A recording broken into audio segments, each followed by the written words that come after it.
Hey guys, आप सभी का हमारे यूट्यूब चैनल पर स्वागत है। तो फ्रेंड, दिल्ली पुलिस कांस्टेबल का 29 नवंबर का फर्स्ट शिफ्ट का एग्ज़ाम समाप्त हो चुका है। और फ्रेंड, इस शिफ्ट में जितने भी जीके प्लस मैथ और रीजनिंग के क्वेश्चन पूछे गए हैं, हम आपको 100% रियल क्वेश्चन कराएंगे। और फ्रेंड्स, अगर आप हमारी वीडियो पहली बार देख रहे हैं तो चैनल को सब्सक्राइब कीजिए, साथ ही बेल आइकन को भी प्रेस कर दीजिएगा, जिससे हमारी आने वाली वीडियो आपको सबसे पहले देखने मिलेगी। तो चलिए फ्रेंड्स, आज की इस वीडियो को शुरू करते हैं। तो फ्रेंड्स, फर्स्ट शिफ्ट के क्वेश्चन हमारे पास आ चुके हैं। और फ्रेंड्स, हमारा पहला क्वेश्चन है, हाल ही में न्यू डेवलपमेंट बैंक के नवीन अध्यक्ष किसे चुना गया है। तो फ्रेंड, इस क्वेश्चन का राइट आंसर आपका मार्कोस ट्राइजो हो जाएगा। और फ्रेंड्स, अगर आपका एग्जाम आगे होने वाला है तो आप हमारी इस वीडियो को बिना स्किप के अंत तक जरूर देखिएगा, क्योंकि फ्रेंड इससे आपको ये पता चल जाएगा एग्जाम में क्वेश्चन किस प्रकार के पूछे जा रहे हैं। तो चलिए फिर नेक्स्ट क्वेश्चन देख लेते हैं। तो फ्रेंड्स, हमारा नेक्स्ट क्वेश्चन है, अशोक के शिलालेखों को सर्वप्रथम किसने पढ़ा। तो फ्रेंड, जो अशोक के शिलालेखों को सर्वप्रथम पढ़ा था वो जेम्स प्रिंसेप ने पढ़ा था। तो इसलिए फ्रेंड, इस क्वेश्चन का राइट आंसर आपका ही राइट हो जाएगा। तो चलिए फिर नेक्स्ट क्वेश्चन देख लेते हैं। तो फ्रेंड्स, हमारा नेक्स्ट क्वेश्चन है, अमीर खुसरो का नाम किस वाद्य यंत्र से संबंधित है। तो फ्रेंड, जो अमीर खुसरो का वाद्य यंत्र से संबंधित है वे सितार वाद्य यंत्र से संबंधित है। तो इसलिए फ्रेंड, इस क्वेश्चन का राइट आंसर आपका ही राइट हो जाएगा। तो चलिए फिर नेक्स्ट क्वेश्चन देख लेते हैं। तो फ्रेंड्स, हमारा नेक्स्ट क्वेश्चन है, विश्व की पहली महिला शासन अध्यक्ष किसे चुना गया था। तो फ्रेंड, जो विश्व की पहली महिला शासन अध्यक्ष चुना गया था वह श्री मावो भंडार नायके को चुना गया था। तो इसलिए फ्रेंड, इस क्वेश्चन का राइट आंसर आपका ही राइट हो जाएगा। तो चलिए फिर नेक्स्ट क्वेश्चन देख लेते हैं। क्या क्वेश्चन है, एक कुर्सी का विक्रय मूल्य 1386 रुपये है, यदि हानि प्रतिशत 23% है तो कुर्सी की लागत मूल्य क्या होगी रुपये में। तो यहाँ पर आप इस क्वेश्चन को इस प्रकार से समझे, किसी व्यक्ति ने एक कुर्सी जो है 1386 रुपये में बेच दी है और उसे 23% का हानि हो चुकी है। तो अब आपको इसमें यह बताना है कि उसकी लागत मूल्य क्या था इस कुर्सी का।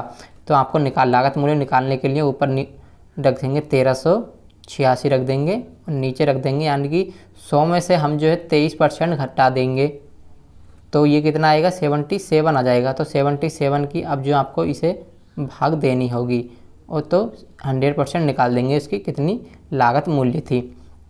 तो यहाँ पर हम जो है इसे 11 से काट लेंगे, 11 सत्ते 77, 11 का ना 11, तो यहाँ पर जो दो बचे, 11 दूनी 22, यहाँ पर 6 बचे, तो ये जो कट जाएगा 126 बार कट जाएगा। ठीक है, तो अब जो है हम इसे 7 से काट लेते हैं, तो 7 ही का ना 7 आ जाएगा और यहाँ पर हमारे बचे 56 बचे, यानी कि तो 7 अट्ठे 56 आ जाएगा। तो जब 18 गुणा हम 100 में करेंगे तो हमारा जो आंसर आ जाएगा 1800 रुपये आ जाएगा। तो आप इस क्वेश्चन को इस प्रकार से भी सॉल्व कर सकते थे। उम्मीद है आप इसका सॉल्यूशन समझ गए होंगे। तो चलिए नेक्स्ट क्वेश्चन देख लेते हैं। तो फ्रेंड्स, हमारा नेक्स्ट क्वेश्चन है, इंटरनेट के संदर्भ में मैन का पूर्ण रूप क्या है। तो फ्रेंड, इस क्वेश्चन का राइट आंसर आपका मेट्रोपॉलिटन एरिया नेटवर्क हो जाएगा। तो चलिए फिर नेक्स्ट क्वेश्चन देख लेते हैं। तो फ्रेंड्स, हमारा नेक्स्ट क्वेश्चन है, सरिस्का टाइगर रिजर्व किस राज्य में स्थित है। तो फ्रेंड, जो सरिस्का टाइगर रिजर्व है वह राजस्थान राज्य में स्थित है। ठीक है फ्रेंड, तो इसलिए इस क्वेश्चन का राइट आंसर आपका ये राइट हो जाएगा। तो चलिए फिर नेक्स्ट क्वेश्चन देख लेते हैं। तो फ्रेंड्स, हमारा नेक्स्ट क्वेश्चन है, द आइडिया ऑफ इंडिया पुस्तक के लेखक कौन है। तो फ्रेंड, इस पुस्तक के जो लेखक हैं सुनील गिल नानी है।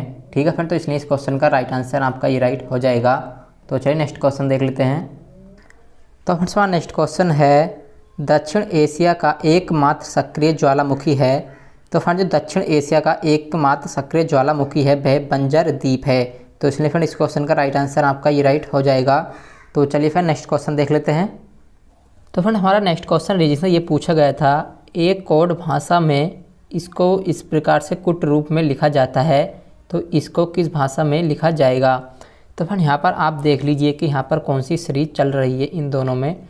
तो यहाँ पर अगर आप देखेंगे तो यहाँ पर इनका कोड लिख लेंगे, जैसे कि जी का कोड कितना होता है, 7 होता है, और ओ का जो यहाँ पर कोड होता है हमारा 15 होता है। ठीक है फ्रेंड्स, और यहाँ पर यू का कोड जो होता है हमारा 21 होता है, और आर का कोड जो होता है हमारा 18 होता है, और डी का कोड जो होता है हमारा 4 होता है। तो यहाँ पर अब आप देख लीजिए कि यहाँ पर किस प्रकार की सीरीज चल रही है। आई का कोड है हमारा 9, ठीक है, और क्यू का कोड जो है हमारा 17 होता है।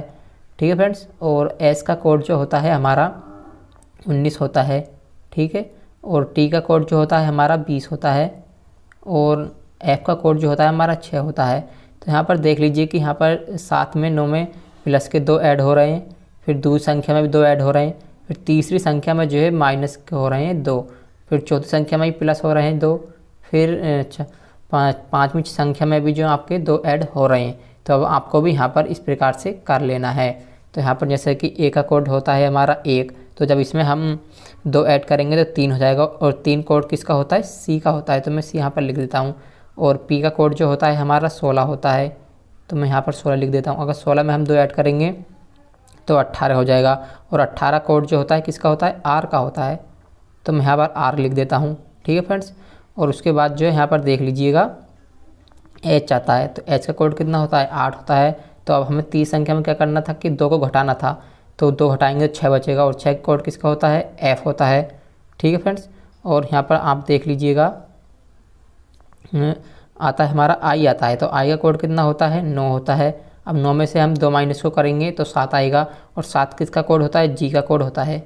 नहीं, प्लस का करेंगे हम अब, क्योंकि एक बार हमें माइनस करना था 30 संख्या में, उसके बाद जो है 2 ऐड होने, तो 9 में 2 ऐड करेंगे 11 हो जाएगा। 11 कोड होता है के का, और डी में 4 कोड होता है 4, तो 4 में अगर 2 को ऐड करेंगे तो एफ आ जाएगा। ठीक है फ्रेंड्स।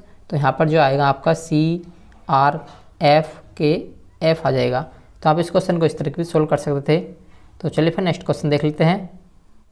तो फिर मैथ से हमारा एक ये क्वेश्चन पूछा गया था, ए ने 2 लेख क्रमशः 200 और 300 में खरीदे और क्रमशः 5% और 10% के लाभ पर बिके, उसका अग्र लाभ प्रतिशत क्या होगा।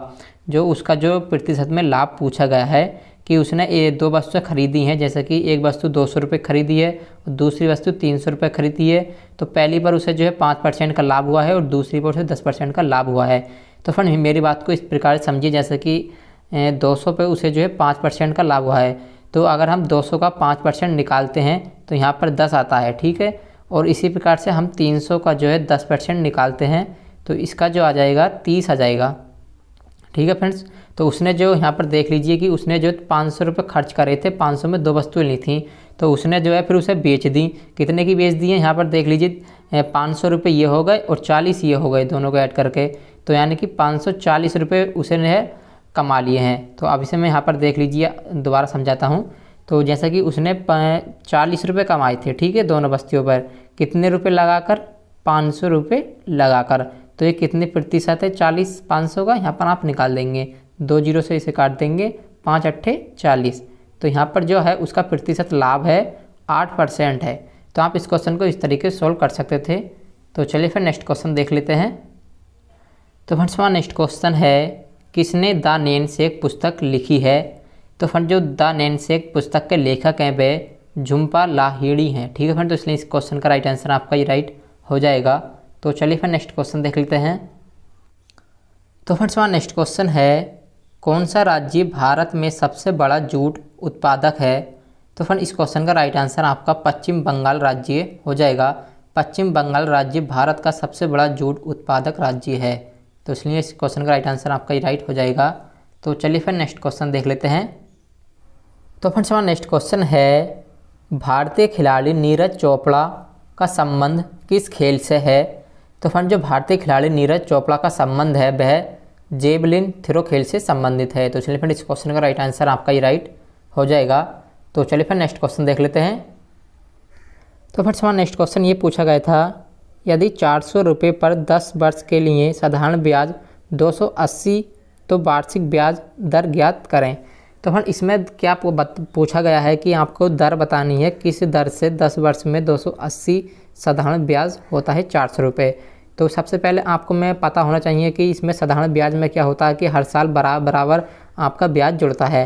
तो यहाँ पर ये दे रखा है कि 280 है, कितने वर्ष का है ये, 10 वर्ष का। तो 1 वर्ष का निकालने के लिए इसे भाग कर देंगे, तो 1 वर्ष में जो ब्याज लग रहा है हमारे 400 रुपये पर, वो कितना लग रहा है, 28 रुपये लग रहा है। तो 28 ऊपर रख देंगे, 400 नीचे रख देंगे, ये 28 जो है इसका कितने प्रतिशत है ये निकाल लेंगे। उसी दर से आपका ब्याज लगा हुआ होगा, 2 जीरो से 2 जीरो काट देंगे और 4 सत्ते 28 आ जाएगा। तो 7% की दर से जो है आपका ये दर यहाँ पर निकल आई है। ठीक है फ्रेंड्स। तो 7% की दर से जो है 10 वर्ष का आपका 280 ब्याज हो जाएगा। तो आप इस क्वेश्चन को इस तरीके से सोल्व कर सकते हैं। उम्मीद है आपको ये समझ में आ गया होगा। तो फ्रेंड्स हमारा नेक्स्ट क्वेश्चन है, प्रथम लोकसभा का पहला सत्र किस वर्ष शुरू हुआ। तो तो फ्रेंड लोकसभा का जो प्रथम सत्र शुरू हुआ था वह 13 मई 1952 ईस्वी को शुरू हुआ था। तो इसलिए फ्रेंड इस क्वेश्चन का राइट आंसर आपका ये राइट हो जाएगा। तो फ्रेंड इस शिफ्ट के यही क्वेश्चन हम मिल पाए थे। उम्मीद है आपको ये वीडियो पसंद आई होगी। अगर पसंद आई हो तो वीडियो को लाइक और चैनल को जरूर सब्सक्राइब करें। तो मिलते हैं अगली वीडियो में, जब तक के लिए जय हिंद जय भारत।